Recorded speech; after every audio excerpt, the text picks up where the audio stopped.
Eh bien bonjour à tous, j'espère que vous allez bien, on se retrouve sur Final Fantasy VII Ever Crisis pour faire le tour des nouveautés de la semaine et cette journée est peut-être à marquer d'une croix dans le calendrier parce que ils nous ont proposé quelque chose ce matin qui n'est pas arrivé depuis le début du jeu et qui peut potentiellement dans le futur faire changer des choses sur le jeu. Donc je vous mettrai les timecodes en description. Écoutez, on est parti direction les notices et on va commencer directement par ça. C'est un questionnaire de sondage à destination de la communauté. C'est de souvenir le tout premier qu'on ait depuis le début du jeu.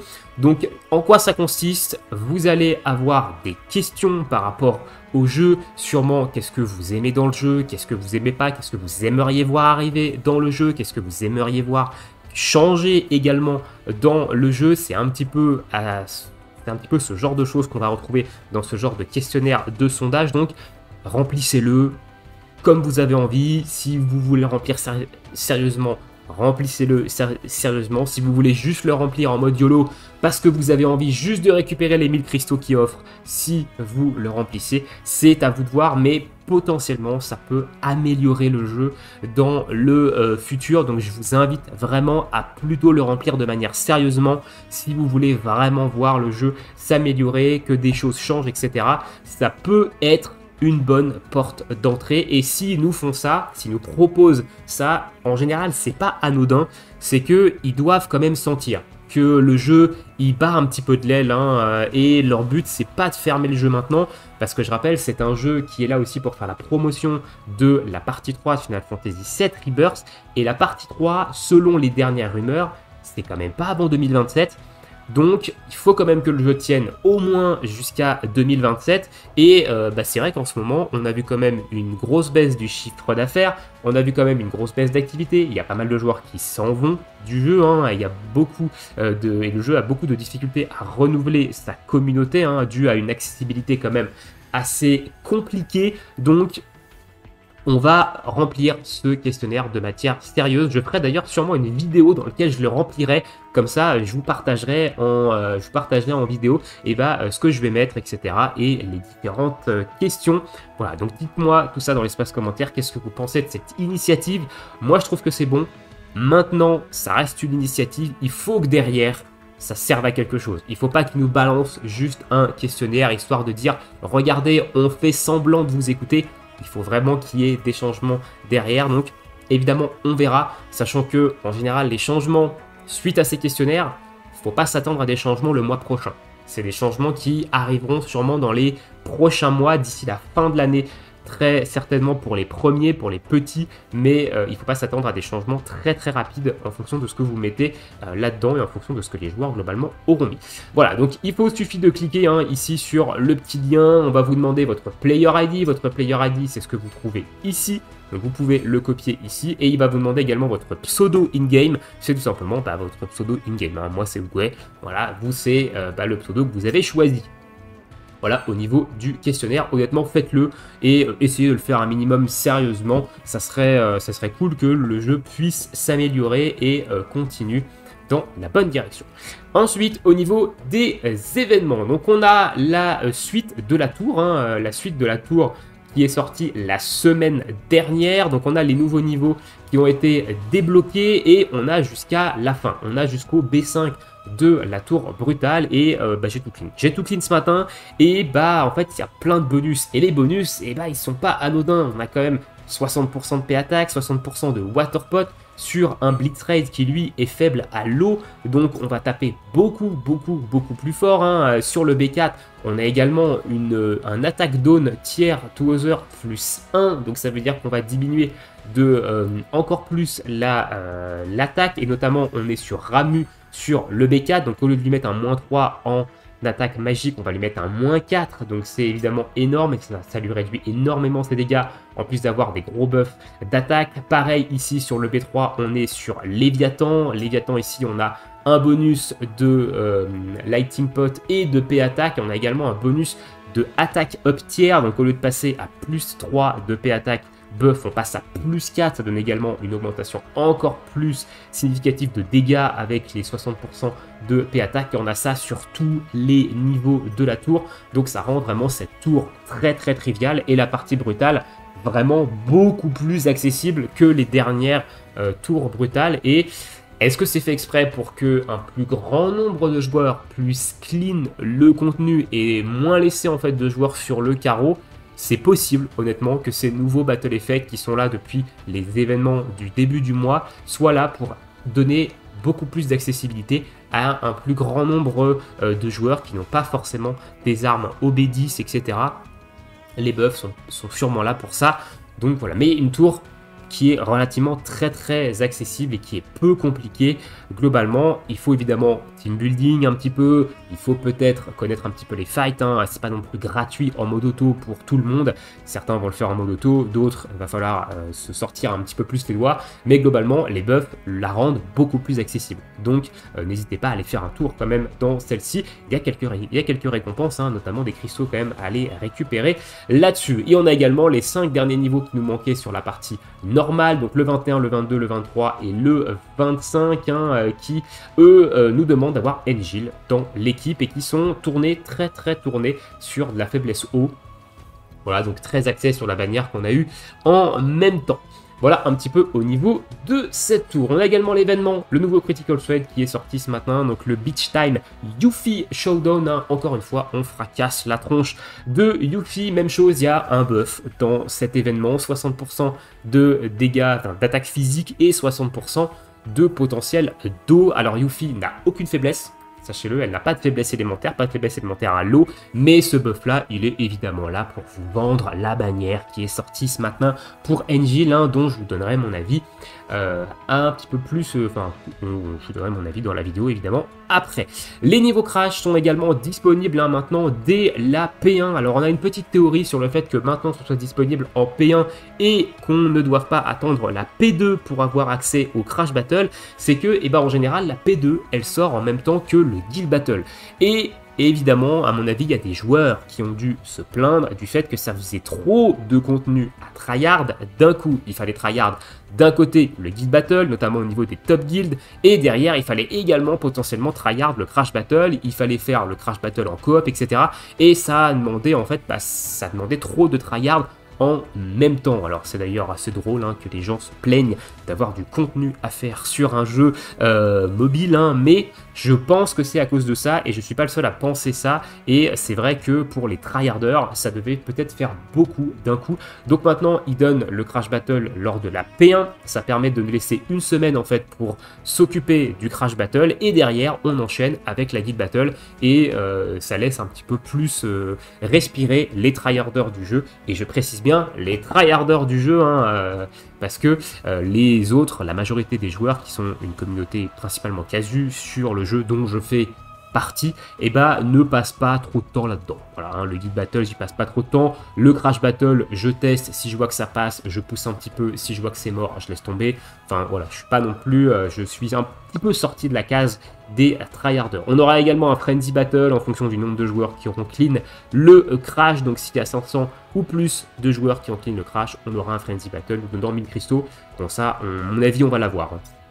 Ça c'est sûr et certain, on l'a toujours eu, donc je pense qu'il n'y a pas de raison qu'on ne l'ait pas sur ce Crash, d'autant plus que, vous avez vu, il y a des buffs, donc ça rend assez trivial globalement le Crash au niveau des missions de l'événement. Mission classique, monter l'arme free-to-play, dépenser de la stamina n'importe où dans le jeu, dépenser de la stamina en coop pour récupérer des matérias et des tickets d'argent. Au niveau des dailies, pareil, dépenser 500 de stamina quotidien dans le jeu, n'importe où dans le jeu, pour récupérer tickets de bronze et tickets d'argent. Au niveau du Victory Draw, donc on a les tickets de bronze, les tickets d'argent, on a une arme free-to-play pour Tifa qui est pas inintéressante, honnêtement, hein, les Stripped Moogle Glove, ça donne HP et Physical Ability Potency. C'est une arme qui peut être utilisée en sub. Maintenant, en arme principale, elle ne sera pas utilisée parce que Tifa a une bien meilleure arme qui diminue la M-Attack en mono-cible, hein, ici. Mais cette arme-là reste quand même ok, honnêtement, au niveau des R habilités. Et je pense que c'est une arme qu'on peut utiliser en sub, hein, dans certains contenus. Après, c'est une arme free-to-play. c'est toujours bon à prendre, hein, évidemment. Ça fait, ça fait des bonus pour le haut vent, je crois, avec quand on monte des armes, notamment des armes OB10. Alors peut-être que vous l'avez déjà max ce truc là, mais ça peut servir également dans ce cas là. Au niveau des prix, des price detail, on a des memories pour les rôles de healer, des tickets 4 étoiles et plus, des memories ici ainsi que des matériaux pour améliorer les armes et pour crafter des matériaux.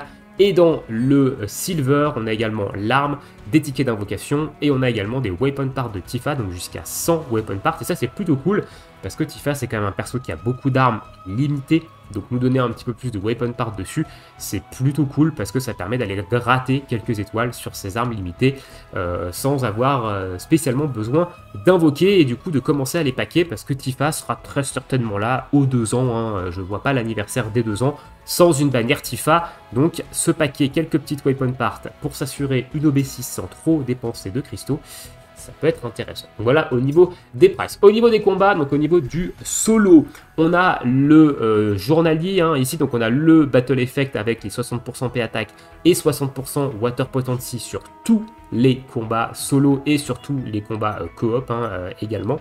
Donc on a le journalier, on a le crash battle que j'ai déjà clean et j'ai fait 2 tries dessus. Alors je l'ai défoncé. Je l'ai littéralement pulvérisé le crash et j'y suis allé avec une team qui est très peu accessible, hein, qui n'est pas une team pour monsieur tout le monde. Donc je pense pas que je vous ferai de vidéo sur ce crash là parce que je vois pas l'intérêt. Je pense que ça va pas aider grand monde la team que j'ai utilisée. Je vais vous la montrer vite fait et je pense que vous allez comprendre pourquoi. Donc c'est une team, une speed team glace physique avec Vincent qui est là pour poser la faiblesse à la glace. On a ici une Tifa glace physique avec full reprieve. Alors le full reprieve est obligatoire. Voilà, donc si vous n'avez pas tous les costumes reprieve ici, et bah c'est même pas la peine de faire cette team là, ça ne marchera pas. C'est une team reprieve. On a ici de la glace physique partout. Donc on a Tifa ici qui est en 16 300 de P attack. C'est une full bourrin. Il n'y a aucune def ici, aucune arme défensive. C'est du full bourrinage. Et le but c'est d'éclater Yuffie le plus rapidement possible et de se protéger avec les reprives sur les grosses attaques notamment.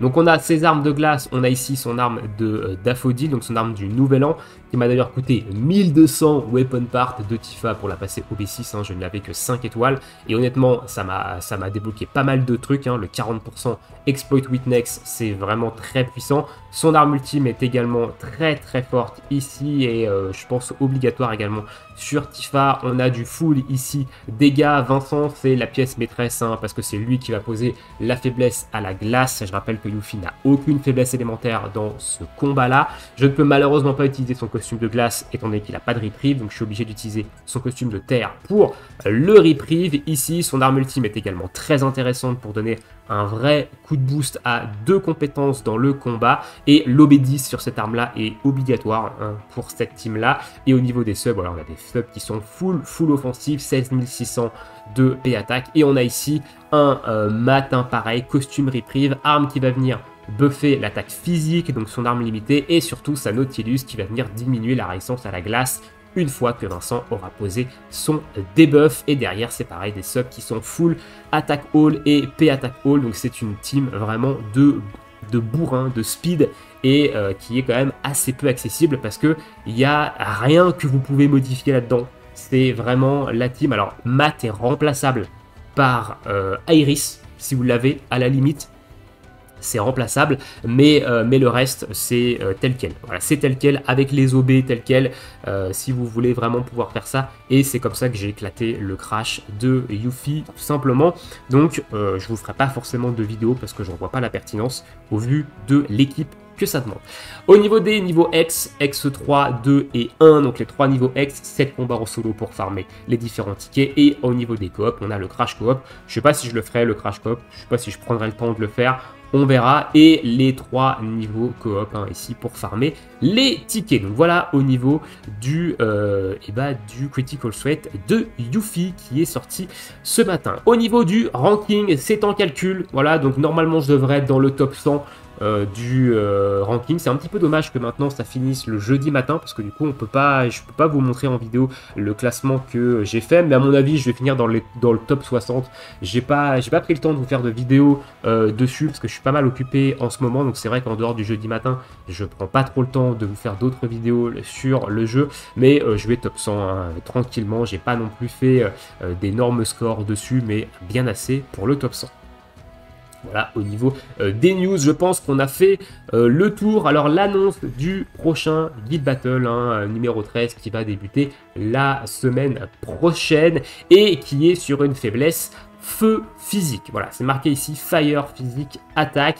Donc, en feu physique, actuellement, on a quand même des choses qui sont plutôt efficaces. On a du Vincent, feu physique, qui est sorti à Noël. On a de la Yuffie, feu physique, qui est également très intéressant, qui est sorti l'été dernier. On a toujours Cloud, hein, qui est là, hein, le feu physique de Cloud.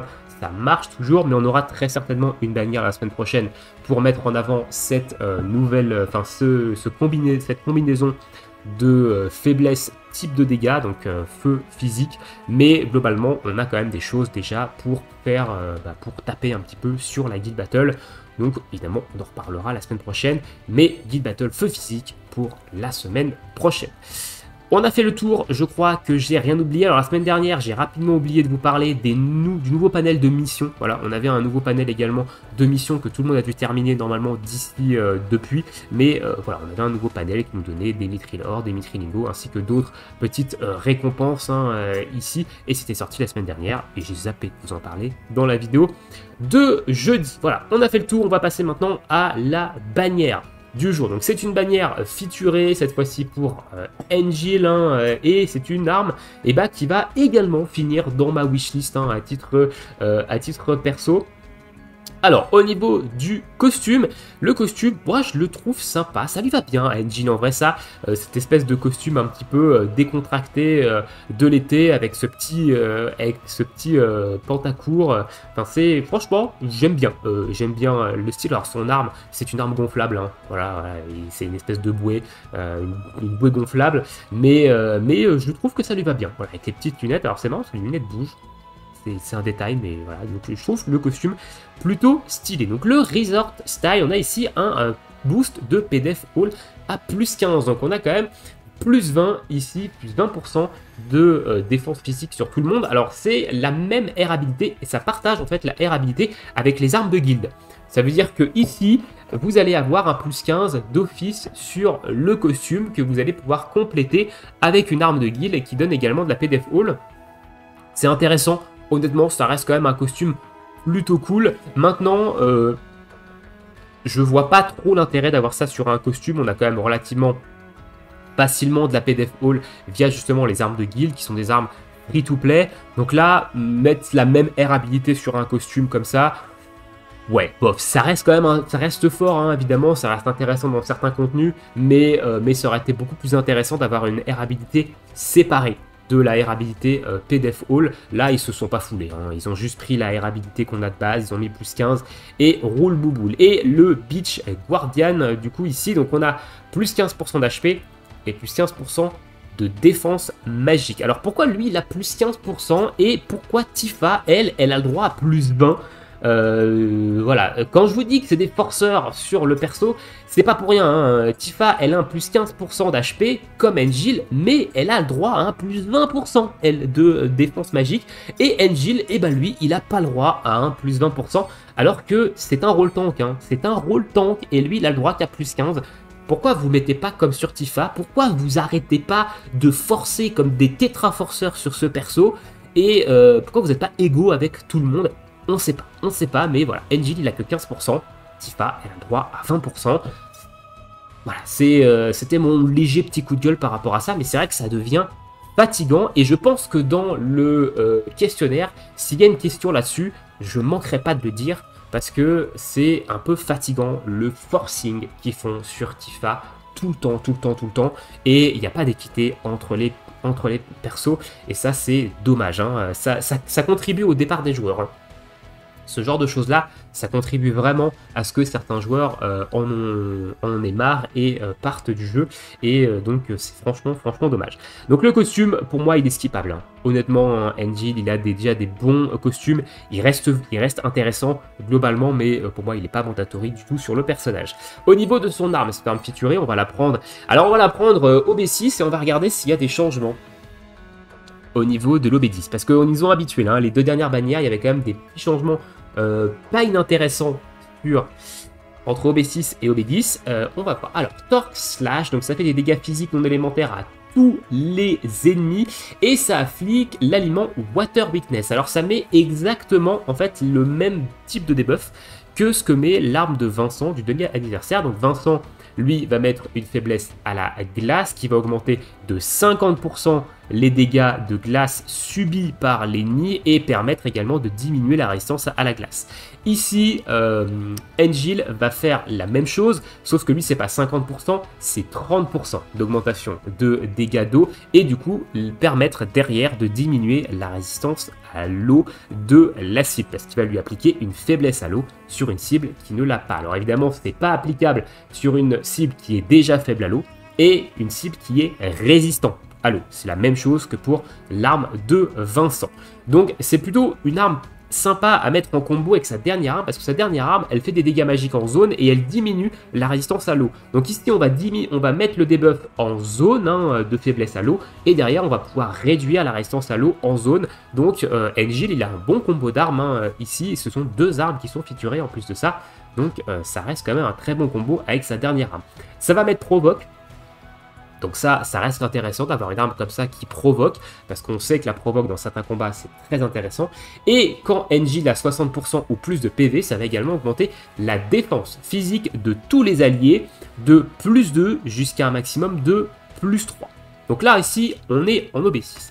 En OB10, on a un pote sur l'augmentation de défense physique qui passe à plus 3 direct. Ça veut dire qu'en OB6, vous n'êtes qu'à plus 2 et vous pouvez monter à plus 3 si vous refaites le skill.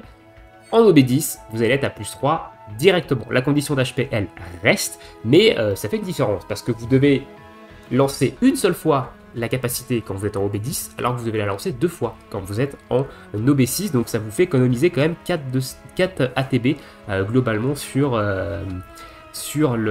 l'arme. Donc c'est pas anodin, hein, le fait d'avoir un plus 3 direct au lieu d'un plus 2, même si en OB6, elle reste ok, parce que vous avez quand même le max pot de plus 3, ça reste plutôt sympa, et avec son costume du demi-anniversaire, en fait, bah, vous passez même à plus 4, une fois que vous refaites, en fait, la compétence, donc ça reste quand même plutôt ok. Au niveau des air habilités, on est encore une fois sur du HP buff debuff extension.